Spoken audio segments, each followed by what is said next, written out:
S7 news चॅनलमध्ये आपले स्वागत। महाराष्ट्र प्रदेश काँग्रेस अध्यक्ष हर्षवर्धन सपकाळ यांच्या नेतृत्वाखाली सोमवारी 9 मार्चला कळमनुरी लमानदेव येथून कळमनुरी ते हिंगोली शेतकऱ्यांच्या हक्कासाठी संघर्ष यात्रा पदयात्रा काढण्यात आली। शेतकरी, आदिवासी, अल्पसंख्याक, शेतमजूर यांच्या न्याय हक्कासाठी या पदयात्रेत मोठ्या प्रमाणात काँग्रेस कार्यकर्ते, नागरिक, शेतकरी मोठ्या प्रमाणात सहभागी झाले होते। मोदी सरकारने अमेरिकेसोबत केलेल्या करारामुळे शेतकरी बांधवांवर अन्याय होणार असून सोयाबीन, कापूस, तूर, ऊस, डेअरी प्रोडक्ट्स, लघु उद्योग यांचे भाव कोसळणार आहे। यामुळे अमेरिकेसोबत केलेले करार रद्द करा। माननीय सर्वोच्च न्यायालय निर्देशानुसार आदिवासी विशेष पदभरती तात्काळ करून 12,500 जागा भराव्यात। शक्तीपीठ महामार्ग रद्द करावा। शर्वरी घरकुल योजना, रमाई घरकुल योजना, प्रधानमंत्री घरकुल योजना निधी लाभार्थी खात्यात पडला नाही तो त्वरित वितरित करावा। महात्मा गांधी रोजगार हमी योजनामध्ये पानंद रस्ता, सिंचन विहिरी, गोठे व इतर रोजगार हमी कामे थांबवण्यात आली आहे। यामुळे सदर सर्व रोजगार हमी योजना पूर्वीप्रमाणे राबवण्यात यावे। वनहक्क कायद्याची अंमलबजावणी योग्य पद्धतीने करून वनपट्टे धारकांची नावे जमीन करावी। कयाधू नदीचे पाणी वळून इसापूर धरणात सोडण्यात येणार आहे। यामुळे कयाधू नदीकाठच्या गावांना तीव्र पाणी टंचाईचा सामना करावा लागणार आहे। खरबीपासून पाणी वळवण्याचा हा प्रकल्प रद्द करण्यात यावा। तालुक्यातील रामवाडी मुंढळ पाणी उपसा जलसिंचन योजना तात्काळ मंजूर करावा। औंढा तालुक्यातील बोरजा फाटा ते लिगो प्रकल्प हा रस्ता 80 फुटाचा होत आहे।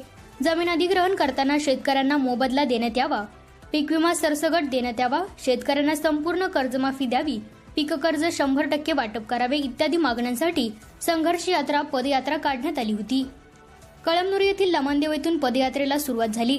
काँग्रेस प्रदेशाध्यक्ष हर्षवर्धन सपकाळ, हदगाव माजी आमदार माधवराव जवळगावकर, काँग्रेस नेते सचिन नाईक, पक्ष निरीक्षक साहेबराव कांबळे, जिल्हाध्यक्ष सुरेश अप्पा सराफ, काँग्रेस नेते मोहम्मद जकी कुरेशी, माजी नगराध्यक्ष अब्दुल हफीज, माजी जिल्हा परिषद सदस्य डॉक्टर सतीश पाचपुते व भगवान खंदारे, जगदेवराव साळुंखे, काँग्रेस तालुका अध्यक्ष दत्तराव कदम, शहराध्यक्ष शेख बाबाभाई, ॲडव्होकेट इलियास नाईक, बबनराव डुकरे, उपसभापती नितीन जिंतूरकर, मोहम्मद परवेज, तंटामुक्त अध्यक्ष अख्तर खान माळेगावकर, एहसान सिद्दीकी, उत्तमराव राठोड, कांतराव शिंदे, बेगाजी घोडके, युवक जिल्हाध्यक्ष साईनाथ जाधव, नगरसेवक अब्दुल गफार, शेख खदीर, डॉक्टर नदीम, सादत पठाण, फैसल खान, संतोष राजगोरे, संतोष पतंगे, वनिता गुंजकर, संजय देशमुख, अतहर पठाण, राहुल घोडके, अजमत खान, रवी कोकरे, उदगीरसह तालुक्यातील व जिल्ह्यातील विविध भागातून आजी माजी पदाधिकारी कार्यकर्ते मोठ्या प्रमाणात सहभागी झाले होते। या सभेमध्ये काँग्रेसचे पदाधिकारी व कार्यकर्ते मोठ्या संख्येने उपस्थित होते। S7 न्यूज चॅनलसाठी अनिस अहमद, हिंगोली। संतोष देशमुख यांच्या हत्येनंतर उद्भवलेल्या परिस्थितीच्या अनुषंगाने सद्भावना पदयात्रेचं आयोजन करण्यात आलं होतं। सद्भावना पदयात्रेचं आयोजन करण्यात आलं होतं आणि आज शेतकरी संघर्ष यात्रेचं आयोजन आज हिंगोली जिल्ह्यात करण्यात आलं। अमेरिकन ट्रेड डीलमुळे अनावश्यक प्रमाणात शेतकरी संकटात आलेला आहे आणि या अमेरिकन ट्रेड डील रद्द व्हावं, स्वामीनाथन आयोगाची अंमलबजावणी व्हावी, शेतकऱ्याच्या शेतमालाला भाव मिळावा ही प्रामुख्याने आमची मागणी होती। आणि सोबतच तो शक्ती महापीठ आहे तो करण्याचा जो घाट देवेंद्र फडणवीस सरकारचा आहे तो आणून पाडण्याच्या अनुषंगाने आज दिवसभराची पदयात्रा होती। असंख्य शेतकरी, शेतमजुरांची आज दिवसभर भेट झाली आणि या सर्वांनी फार मोठ्या स्वरूपामध्ये अमेरिकन ट्रेड डीलच्या अनुषंगाने मोठी एक शंका आणि मोठं संकट असल्याचं त्यांनी मान्य केलं।